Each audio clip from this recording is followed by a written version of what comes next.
The right level of focus is the individual. And what individuals can do first is like what a physician should do. First, do no harm, right? Like assume that, you're probably a force for mayhem and trouble unless you've got yourself disciplined and aimed. Right. Because you're complicated and troublesome. And so unless you've got your act together, you're trouble. And everyone knows that. And they know people like that. So the first thing you do is constrain the amount of damage you're likely to do.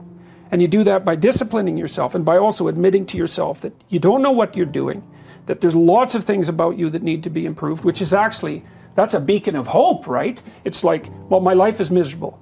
Yeah, but you're doing a bunch of things wrong. It's like, oh, good, because if I'm doing a bunch of things wrong, then maybe if I fix them, my life won't be so horrible. Well, that's good. And everyone knows about the fact that they're not doing things right, fundamentally. They don't have to examine their conscience that much to figure that out. And then you can start aiming for something good. Start not lying any more than you have to, or maybe not at all if you can train yourself. Then you start to discern truth from falsehood. And then you can find out empirically, does your life get better or worse? Well, I've got hundreds of letters now, maybe thousands of letters from people who have been trying that, and they say, well, I'm way better. I'm doing way better than, than I thought that I was before. I went into a restaurant the other day in Toronto, and this kid came up and he shook my hand and he said, I just want you to know that since I've been listening to you, I've got 3 promotions at this restaurant. And I said, well, good work, man, like way to be. And he said, yeah, well, I started coming in on time and I'm working really hard and I'm trying to figure out how I can do a good job here instead of being above the job, I'll take this until I get something better. It's sort of beneath me. It's like, no, probably not. Actually, it's not that easy to do most jobs. It's actually hard to do most jobs, especially to do them well. And it turns out that the world is constituted, if society is set up well, that if you do a good job, invisible doors open in front of you.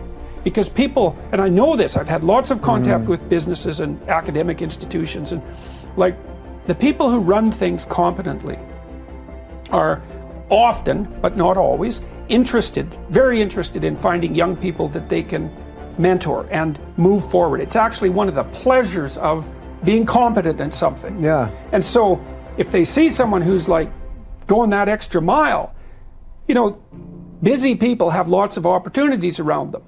And they think, oh, I've got that opportunity. I can't really do it, but I can funnel it over to this kid here. Yeah. Like, let's see how he or she does it.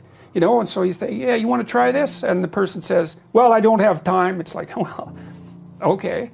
But the smart kid says, yeah, yes, I'll do that. And then the person with opportunities watches and thinks, okay, well, let's, we'll back up a bit, see if the person does it. And if they do it, it's like, hey, here's 4 more opportunities that I don't have time for. The system is rigged against you, okay? You're gonna die. You're gonna be ill. Like, it's rough, man. Now, you don't want to lay that at the feet of the social structure, because the social structure, at least in part, is trying to have you not die, right? I mean, that's why we have walls and electricity and all of that. It works pretty damn well. You're probably going to live till you're 80.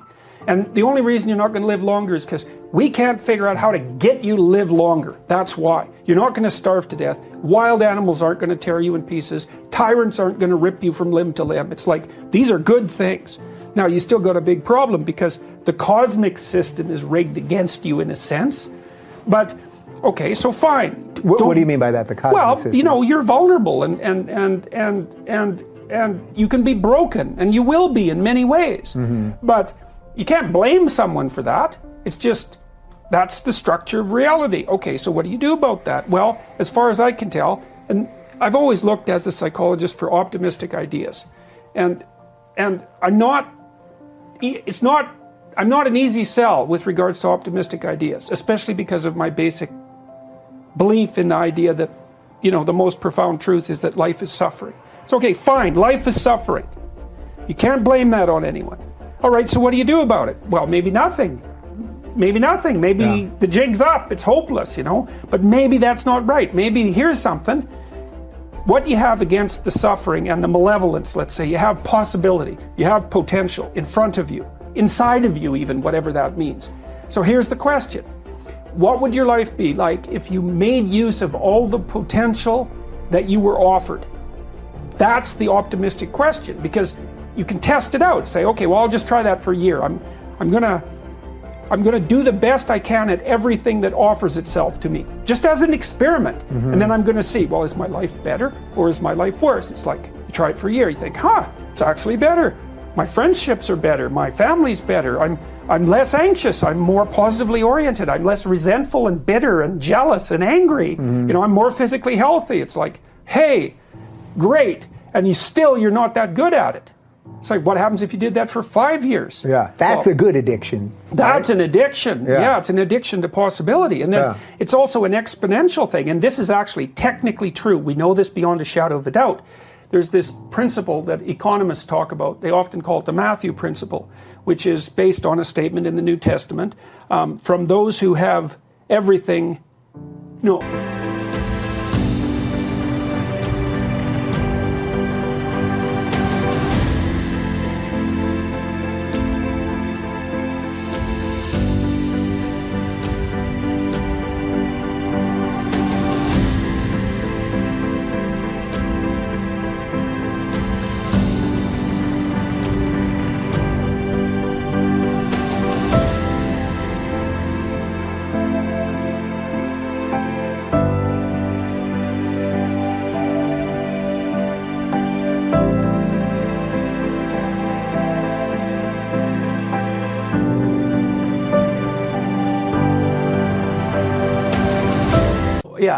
to those who have everything, more will be given, and from those who have nothing, everything will be taken. It's really a vicious statement. But what it means is, as you go downhill faster and faster. And people know that. It's like, it isn't linear, man.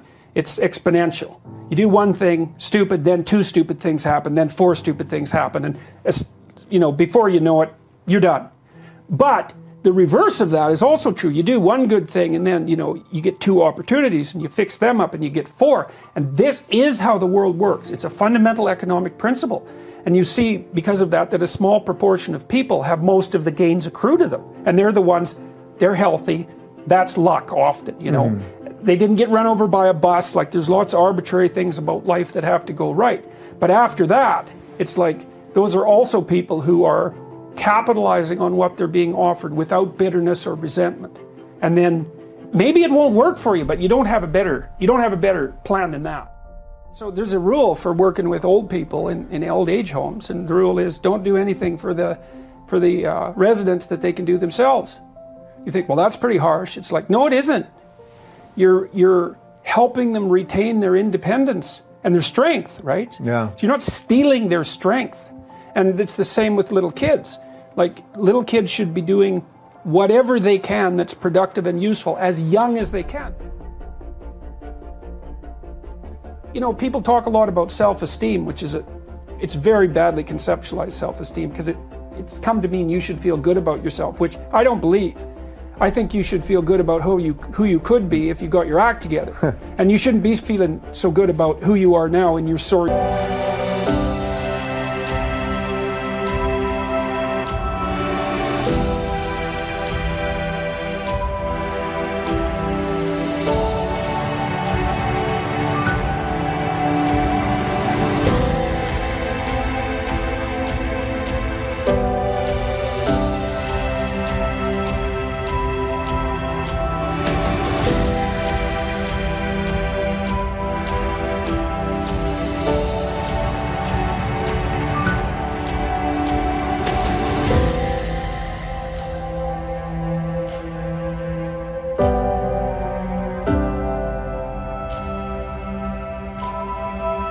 State. It's like, what the hell, man? You're 17. Don't be feeling too good about yourself. Get your act together and see what you could be and feel good about your trajectory. Yeah. That's way different, but also your competence. And so, like, even with little kids, they know they're being taken care of. They have an existential debt to their parents. It's like, if you allow them to be useful and encourage them to do things, then they get to pay off that existential debt. And then they can see that they're contributing members of even this small society. And it's no lie.